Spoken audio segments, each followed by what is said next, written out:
back to the channel. Today we are diving into one of the most powerful ideas in all of political science, John Locke's theory of limited government. നമുക്കപ്പം John ലോക്കിന്റെ theory of limited government ഓരോ സ്ലൈഡുകളായിട്ട് നോക്കി പോവാം. Okay, what is limited government? Limited government is an important idea given by John Locke. According to Locke, people are born with the natural rights like life, liberty, and property. To protect these rights, people create government through a social contract. However, the government does not have limited power. It can only act within limits and must follow laws.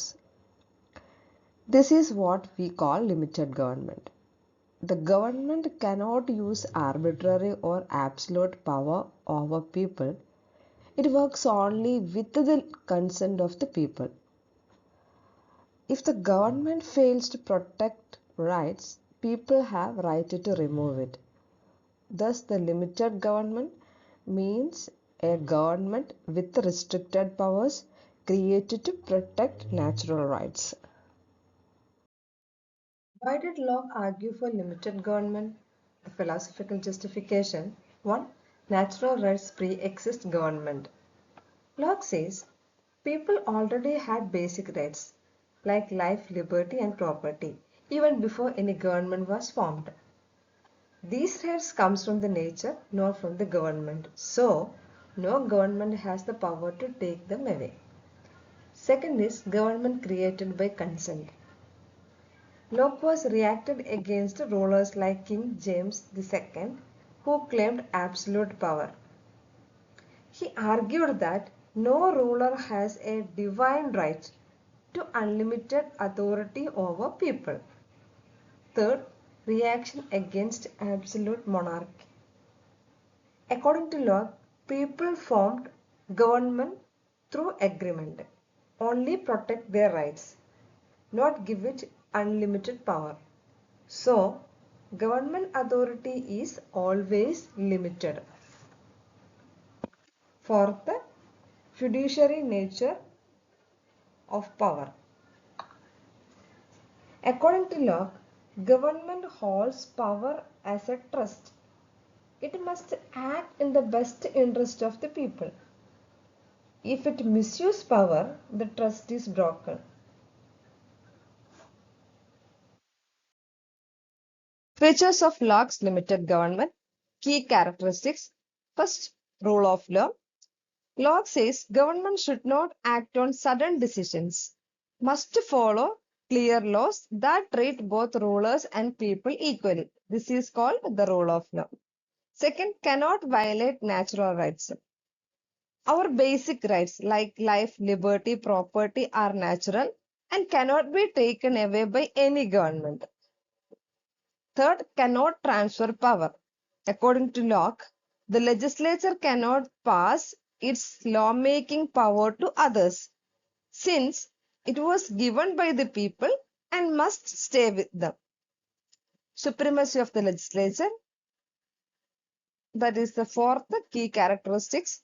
Legislature is supreme since it reflects the people's will, and all other branches, including the executive, must obey its laws. Fifth, based on consent. Locke says government is only valid if the people agree to it. Without their consent, it has no real authority. Sixth is for public good only. According to Locke, all laws must serve the public good, not the private interest of those in power. Legislature in limited government. Locke gave supreme importance to the legislature.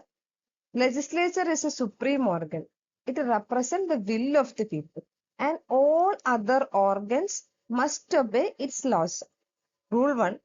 Governed by established laws. Law must be fixed and publicly known so that every citizen can understand and follow them. Third, law for public goods. All laws must be made for the benefits of the people. not for the personal gain of legislator or rulers. Public interests always come first. Third rule, cannot take property without consent. Taking property and imposing taxes without people approval is against the social contract. Fourth, cannot transfer legislative power.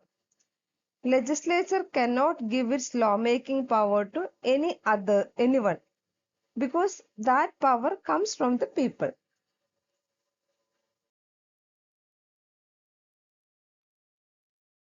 Government as trustee, fiduciary relationship. The most powerful idea in Locke's theory of limited government. The government is like a trustee. The people are the real owners of power. Simple explanation. The government does not own power. It only uses power given by the people. Think of a bank manager. He manages your money, but the money is not his. He must use it for your benefit. If he misuses it, he loses his job. Same with the government. Government manages people's power. It must use power for public welfare. If it misuses power, people can remove it. What limits government power? Government power is not unlimited. It is controlled by three important things. First, natural law, highest law. Natural law means God's law, laws of reason. It is above all human laws. Government cannot go against it. Even lawmakers must follow it. Second, natural rights, basic human rights. Every person has rights like life, liberty, property. These rights existed before government was created. A simple idea, the government is there to protect rights, not to take them away. Third, social contract, agreement. Government exists because of an agreement with the people. Created for specific purpose, protect people's right. Cannot go beyond this purpose. If government breaks this agreement, it loses its authority. Simple idea, if the government fails, people have the right to question or remove it. Legacy of Locke's limited government. Let's understand the legacy of Locke's idea of limited government. Locke said that government power should be limited and must protect people's rights. This idea influenced many countries. In the United States, the US Constitution created a system where power is divided.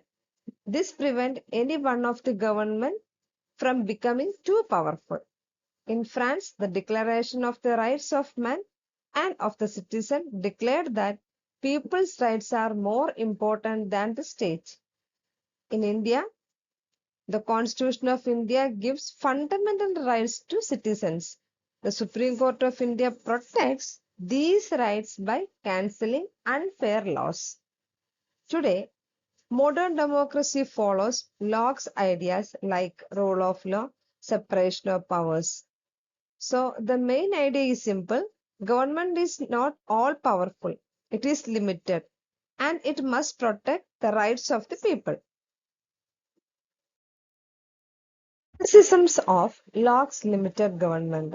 Now let's look at some criticism of John Locke's ideas of limited government. First, some critics says it protects the rich more than the poor because Locke gave importance to property. It mainly benefits wealthy people. The second, the idea is not very clear. Locke did not clearly explain how much the government should be limited. Third, excluded many people. Groups like women, slaves, and poor people were not included equally. Fourth, the idea of revolution is unclear. Locke said people can remove the government, but he did not clearly say when. Finally, the theory is based on an imaginary idea. Thinker like David Hume argued that the social contract never actually happened. So, while Locke's idea is important, they also have some weakness. Summary. According to Locke, government is not all powerful. It is a limited government acting as a trustee of the people. It must follow the rule of law, not personal will. The legislature is supreme but still bound by law and public good.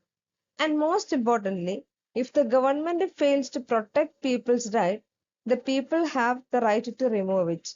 So, the government is servant of the people, not the master.